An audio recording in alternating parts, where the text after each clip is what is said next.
সুপ্রিয় দর্শক, ইউনূস সরকারের সময় আমরা দেখেছিলাম যে শিশুরাও নির্যাতনের হাত থেকে বা গ্রেপ্তারের হাত থেকে মুক্তি পাচ্ছিল না। ঠিক একই রকম ইউনূস সরকারের প্রেতাত্মা বা ভূত কি সেই তারেক রহমানের সরকারের উপরে ভর করেছে?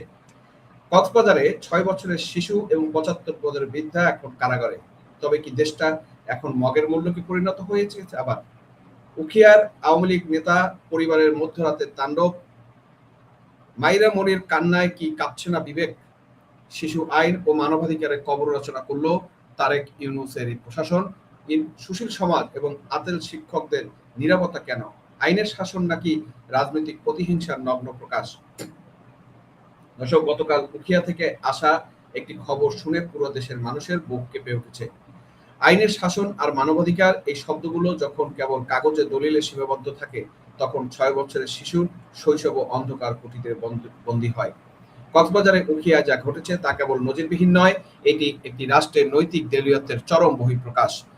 একটি রাজনৈতিক পরিবারের সদস্যকে না পেয়ে তার ৬ বছরের শিশু কন্যা মাইরা মনি এবং ৭৫ বছরের বৃদ্ধ বাবা এবং পরিবারের নারী সদস্যদেরকে তুলে নিয়ে কারাগারে পাঠানো হয়েছে। দর্শক, আজ আমরা প্রশ্ন তুলব, এটা কি সেই নতুন বাংলাদেশ? ৬ বছরের শিশু কি রাষ্ট্রদ্রোহী? ৭৫ বছরের বৃদ্ধ কি নাশকতার আসামি হতে পারে?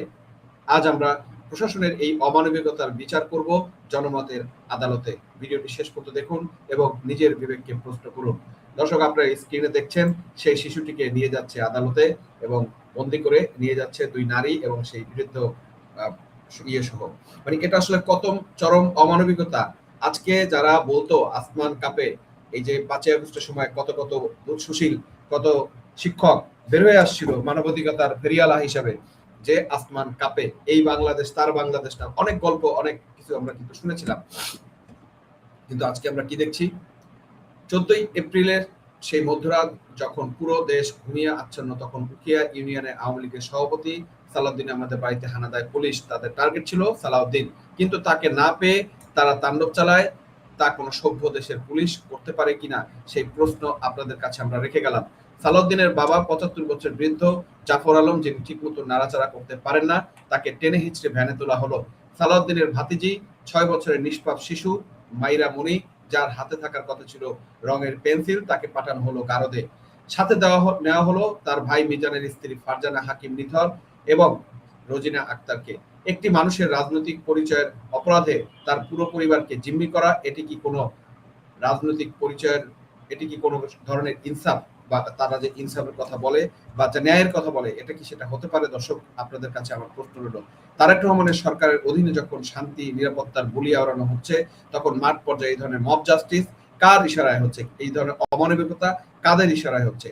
বাংলাদেশের শিশু আইন ২০১৩ অত্যন্ত স্পষ্ট, কোন শিশুকে গ্রেপ্তার বা আটক রাখা নিয়ে সেখানে কঠোর নির্দেশনা রয়েছে।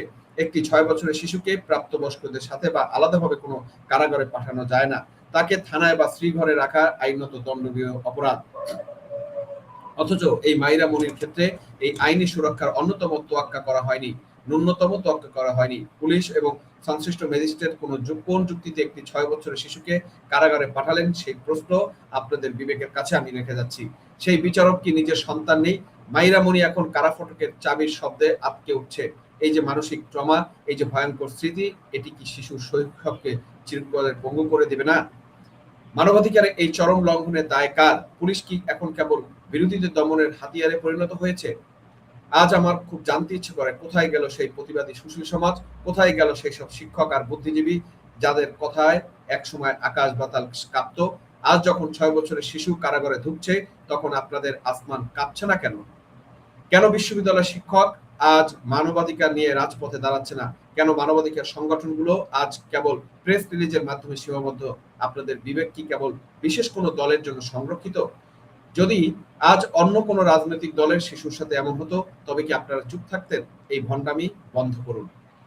আমাদের এই নীরবতা প্রমাণ করে যে আপনারা মানবতার পক্ষে নয়, আপনারা ক্ষমতার তল্পিবাহক।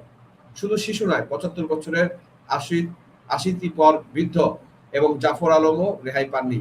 এবং বার্ধক্যজনিত নানা রোগে আক্রান্ত এই মানুষটি কি কোনো নাশকতার সাথে জড়িত হতে পারেন? প্রত্যক্ষদর্শীরা বলেছেন, তাকে যখন আটক করা হচ্ছিল, তিনি ঠিকমতো দাঁড়াতেও পারছিলেন না। কেবল নেতার বাবা হওয়ার কারণে তাকে এই বয়সে কারাগারে যেতে হয়েছে। এটাই কি আমাদের আগামীর বাংলাদেশ, যেখানে বাবার অপরাধে ছেলে আর ছেলের অপরাধে বাবাকে জেল কাটতে হবে? আইনের শাসন যখন অনুপস্থিত থাকে তখন পুরো দেশটা একটি কারাগারে পরিণত হয়। উখিয়ার এই ঘটনা জ্যান্ত প্রমাণ। এই অমানবিকতার ইতিহাসের পাতায় একদিন কালো অধ্যায় হিসেবে লেখা থাকবে। দর্শক পরিশেষে একটা কথাই বলতে চাই, সেটা হচ্ছে উখিয়ার এই ঘটনাটি কেবল একটি পরিবারের বিপর্যয় নয়, এটি আমাদের রাষ্ট্রীয় কাঠামোর নৈতিক অবক্ষয়ের প্রতিচ্ছবি। মাইরা মনি এবং জাফর আলমের এই কারাবাস প্রমাণ করে যে দেশে এখন জঙ্গল শাসন চলছে। আমরা দাবি করি অবিলম্বে এই নিষ্পাপ শিশু এবং বৃদ্ধের মুক্তি নিশ্চিত করা হোক।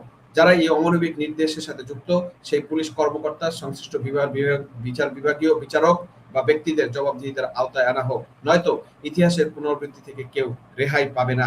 আজ মাইরা মনি বন্দী, কাল হয়তো আপনার সন্তানও বন্দী হতে পারে। ভিডিওটি শেয়ার করুন যাতে বিশ্ববাসী জানতে পারে বাংলাদেশে মানবাধিকারের কি দশা হচ্ছে। দর্শক, আপনার কি মনে হয় 6 বছরের শিশুকে জেলে পাঠানো কি কোনোভাবেই সমর্থনযোগ্য?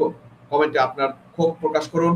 আমাদের চ্যানেলটি সাবস্ক্রাইব করে এই ধরনের অন্যায়ের প্রতিবাদে সোচ্চার হন। দেখা হবে পরবর্তী ভিডিওতে। আজ এ পর্যন্তই। ততক্ষণ ভালো থাকবেন, সুস্থ থাকবেন এবং নিরাপদ থাকবেন।